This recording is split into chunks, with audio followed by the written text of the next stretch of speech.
general question na pagdi-deliver. Kanina nakilala na natin po si Sergeant Tube, no? Yes. Sino si Bulon Tate? Sir? Tapos Orbilio? Yeah. So sir, kayo yung nakalagay dito kasi I'll just give the context, no. Nung February pa dapat magpapalitan ng Senate President. At dapat to napunta kay Senator Loren Legarda. Pero nakatanggap kami ng mga tawag at dun sinasabi hindi maaaresto si Senator Jinggoy, hindi magkakakaso, wag lang siyang sumama. Narinig ko mismo yung conversation. Pero may kasama pa kasi kaming isang senador na siya din ang nag-decide na wag nang ituloy yung pagpapalitan. At netong ako na, kausap ko siya, payag siya pag number 14 siya, number 13 Senator Bato. But tinatanong ko siya kasi wala naman siyang kaso. So tinatanong ko siya na, Sen, bro, wala ka namang kaso eh, bakit ka tinatakot? Tapos sabi nga niya na, kita mo naman sa Blue Ribbon eh, banggitin ka lang, patay ka na. At etong ginagawa nila Senator Lacson, nila SP Soto, mabigat. So ang kinatatakot din niya, wala naman siyang kaso, wala naman. I can back up this, what I'm saying. But nagulat ako, dito po, sa letter E, 42, nakalagay dito, nag-deliver kay Senator Tito Soto. Pwede nyo bang i-verify? Totoo po to at ay kwento nyo yung circumstance. Yes, Your Honor. Sige, sir. Yung time na yan, Your Honor, advance team kami, Your Honor. Nauna kami sa area kasi in-advise na kami ng team leader namin na mag-proceed na sa building ni Tito Soto sa Baclaran. So, after lunch, nandun na po kami aboard. Ngayon, nag-aantay kami na dumating sila ni Boss Saldi. Kalau na dumating sila, ngayon, na okay na yung area, nariko na namin. Pagdating nila, na ako nag-guide po doon sa baba.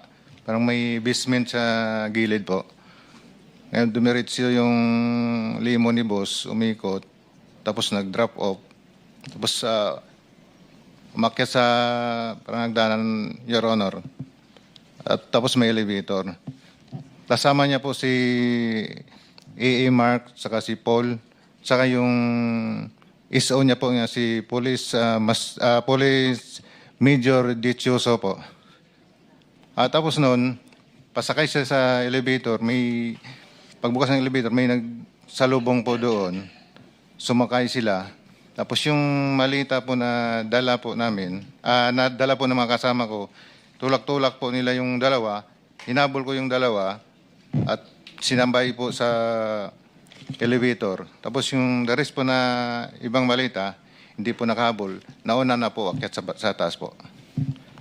Anong dineliver nyo? Pera? Pera po. Alam mo magkano? Large po, malaki. Large? Ang large usually, ang laman ay... 40 to 70 po. So ilan ang dineliver? Mga 40 to 70 po yung... So isang po. maleta lang? 5 po, 5. 5 maleta na Opo. tig for 40? Yes, Your Honor. Yeah. So more or less, kailan to? Again, Your Honor. More or less, kailan? When? Year 2024 po, bago mag... Campaign period? Yes po. Okay.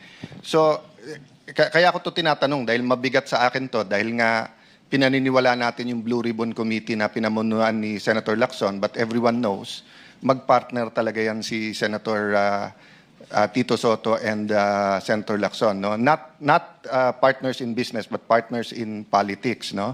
And then dun sa susunod na paragraph pero walang pangalan kung sino, nandito din pangalan ni Senator Erwin Tulfo na pinapangalan nilang susunod na chairman ng Blue Ribbon Committee kung sila masusunod. Sinong may alam nito? Dito po, si... Okay. So, babalikan kita, sir, ha, dun sa details kay Senator Soto. Kay Senator Tulfo? Ako Anong po, details? magandang umaga po, Your Yes. Honor. Ako po yung involved doon kay Senator Erwin Tulfo. Sir, pangalan tapos pakikwento na lang yung circumstance. Ako po, sir, si Bernard Gumban. Bali po, nakapag-deliver po ako doon kay Senator Erwin Tulfo ng 2 beses. Yung una po, 2 maleta, tapos yung pangalawa po, 6. Ano yung dalawang maleta? Anong size? Maliit lang po. Small tsaka medium siguro. Small. Ano ulit laman ng small? Nasa 20 to 25. Okay, and then medium. Yung medium po. Ay, nasa- medium ata yung 20 to 25, no? Tama ba? Maliit po. Yung small po, Okay, tapos yung medium. nasa 40 to 50. Okay, so ang dineliver mo is from 60 to 70. Ganun po. Okay. Tapos yung pangalawang beses po, Your Honor, 6 na malita na po. 6 na gano'ng kalaki? Halo-halo po. Halo-halo na. Opo, so, Your Honor. Your Honor. even assuming small lahat, kung 6 sa 25, at least 150. No, at least. Oo. Yes, Sa, sir. saan ang first at saan yung second delivery? Dito sa may bahay niya po, Your Honor, dito sa Green Hills. Green Hills. Paano nyo alam na bahay niya yun?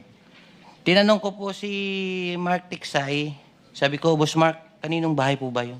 Sabi niya kay Senator Erwin. So pagdating nyo doon, katulad nung kwento doon sa Ilocos, so may sumalubong, kinuha lang, pinapasok kayo, paanong... Bali po, Your Honor, si Mark po, tsaka si Boss Mark, si Mark Tiksay, tsaka yung contact doon sa bahay ni Senator Erwin, sila po yung nag-uusap niyan.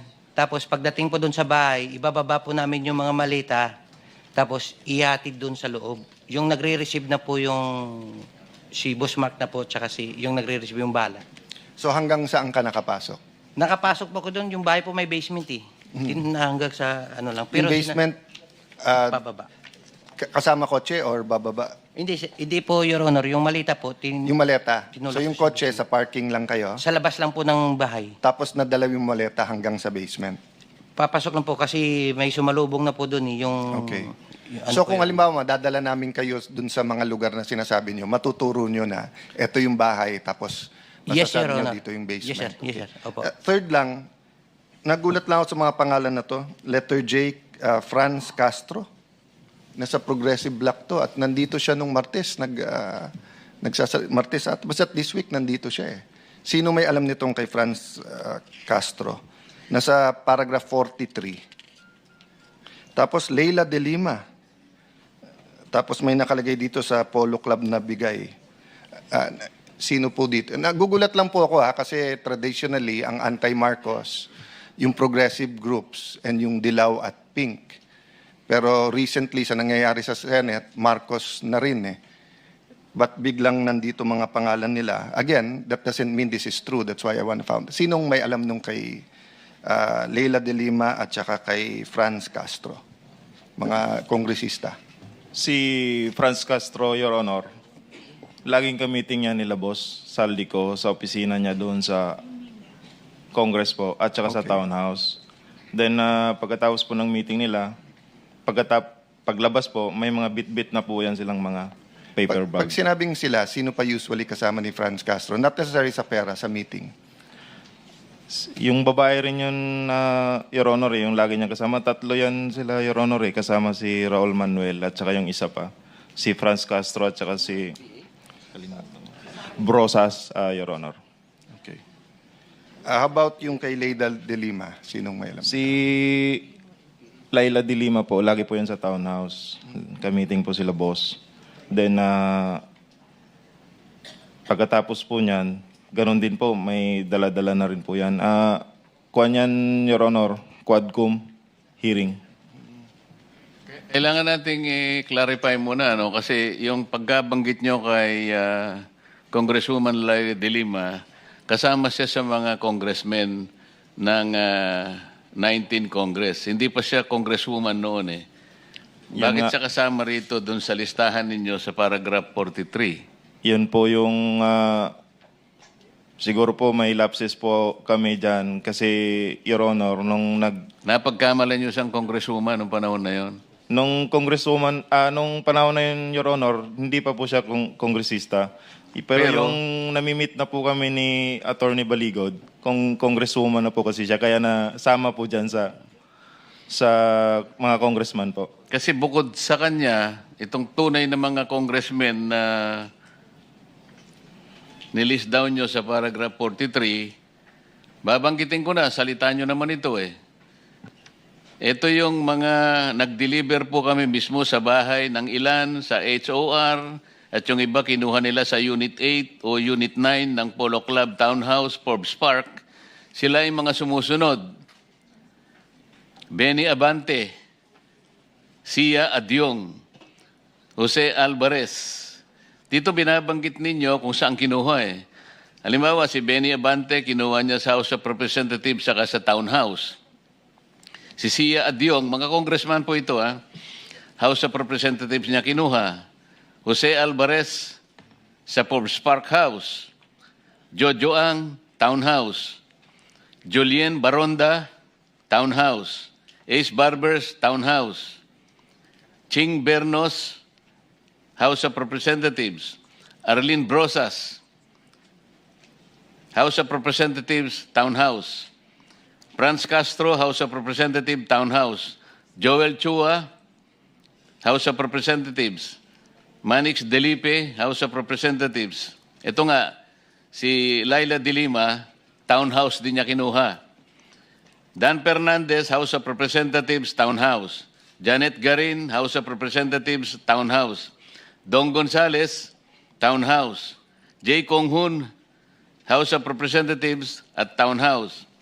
Jerbil Luistro, House of Representatives. Raul Manuel, House of Representatives and Townhouse. Ito yung mga makabayan group na sinasabi ni Senate President kanina eh. Raul Manuel, Franz Castro, Arlene Brosas. Ito yung makabayan black. Na kapag nagsasalita sila sa House of Representatives, matagal ko po silang nakasama roon eh. Wala nang ginawang mabuti ang gobyerno. Palagi sila na lang mabuti. Na parang sila, ay ngayon pala di ko sinasabing totoo lahat ito, kaya kayo nandito para patibayan ninyo, para tindigan ninyo na totoo lahat ang sinabi nyo rito. Sandro Marcos, Forbes Park. Paulo Ortega, House of Representatives. Joseph Paduano, House of Representatives, Townhouse. Stella Kimbo, House of Representatives, Townhouse and Residence. J.J. Suarez, House of Representatives. Erwin Tulpo, ayun, Green Hills, House of Representatives. Itong lahat po ng binanggit ninyo na mga ngayon ay naglilingkod na miyembro ng House of Representatives, yung iba naman ay wala na, kailangang yung kanilang pagbibigay ng testimonya sa komite, wala pang naipresentang nakita natin na hard evidence o yung mga sinasabi nilang material evidence para patunayan yung kanilang aligasyon laban sa dalawang mambabatas dito sa mataas na kapulungan ng Kongreso.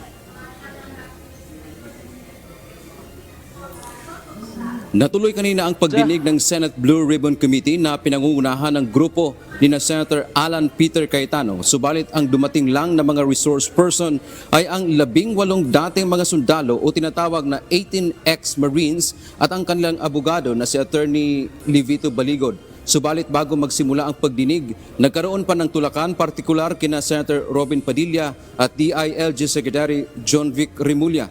Ayon kay Senator Pia Cayetano, pinigilan siya ni Remulla na makapasok sa Senado, bagay na itinanggi naman ni Remulla. Pinangunahan ni Senators Rodante Marcoleta, Alan Peter Cayetano at Senator Amy Marcos ang pagtatanong sa mga resource person.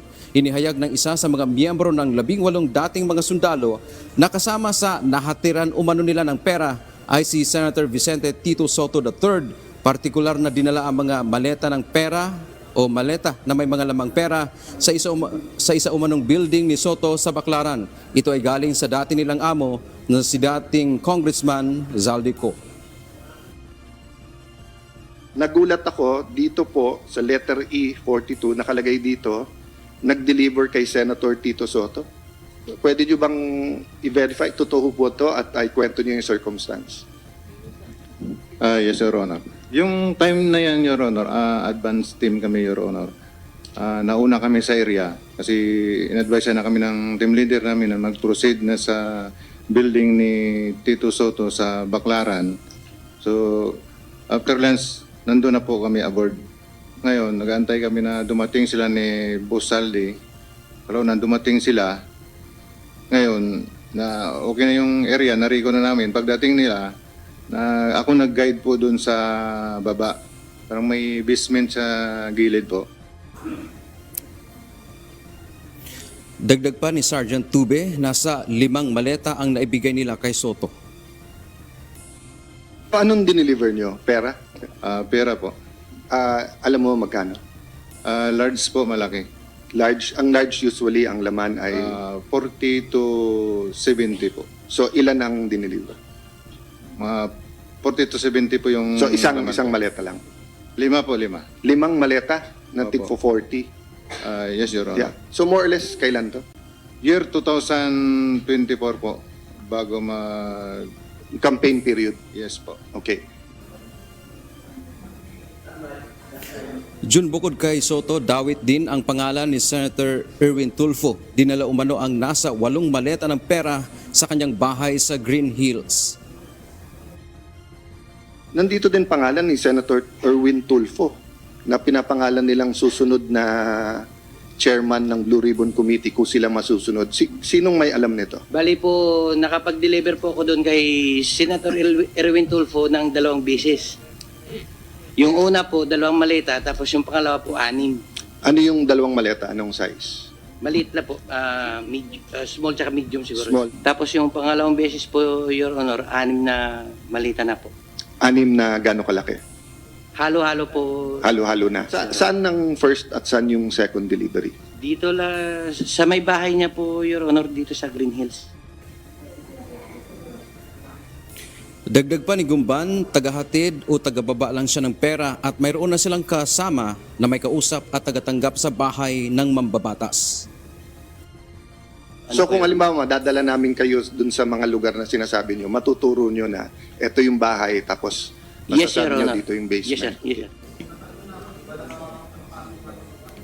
Mariin namang itinanggi ni Senator Tito Soto ang aligasyong tumanggap siya ng maleta ng pera mula sa mga nagpakilalang dating Marines. Sa isang panayam, sinabi ni Senator Soto na hindi pa siya senador noong 2022 hanggang 2025. Dagdag pa niya, isa lang ang may pangalang Mark sa kanyang mga tauhan at ito ay pumanaw na noon pang 2015. Itinanggi din ni Senador o ng Senador na nagkaroon siya ng security dahil mula pa noong 2014 hanggang sa ngayon ay wala siyang security detail. Para naman kay Senator Erwin Tulfo, malinaw at planadong propaganda anya ito laban sa kanyang pagkatao at reputasyon. Dagdag pa nito, walang puwang sa Senado ang fake news. Sa huli sinabi nito na abangan na lang ang lehitimong Blue Ribbon Committee hearing sa susunod na linggo. Samantala, bukod sa 2 senador, kasama rin sa kinumpirma ng mga dating sundalo na may tinanggap din umano na pera mula kay dating Congressman Zaldico ay ang mga mambabatas sa mababang kapulungan ng Kongreso o House of Representatives. Kabilang na rito sina dating ACT Teachers Party List Representative Franz Castro,